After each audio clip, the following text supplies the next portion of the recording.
The humanitarian catastrophe in Gaza worsens as Israel's relentless strikes hit the region, claiming more lives every day. This week alone, over 20 people, mostly women and children, were killed in the latest round of airstrikes. Now, the war enters a new phase as the suffering of civilians reaches unimaginable levels. Since October 7th, northern Gaza has been the focal point of a major Israeli offensive aimed at Hamas militants. But with densely populated areas under fire, the impact on civilians is devastating. Homes, hospitals, and shelters lie in ruins. Aid groups have described the circumstances as horrific, with limited access to food, clean water, and critical medical supplies. In the north, hospitals are on the brink. This weekend, Israeli forces stormed the Kamal Adwan hospital, detaining dozens of medical staff and leaving behind chaos.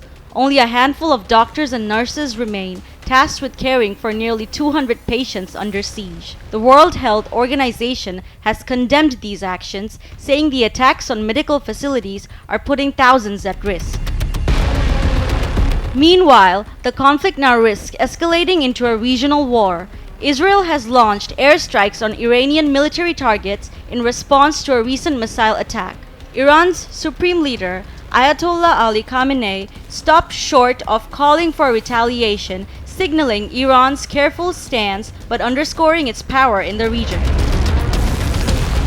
With air and ground offensives underway, Israel continues its strikes on Gaza, targeting what it calls militant strongholds. But civilian areas remain under heavy bombardment. Over 90% of Gaza's population has now been displaced, forced to live in crowded tent camps with little food or water. The death toll in Gaza exceeds 42,000, with a staggering number of women and children among the dead.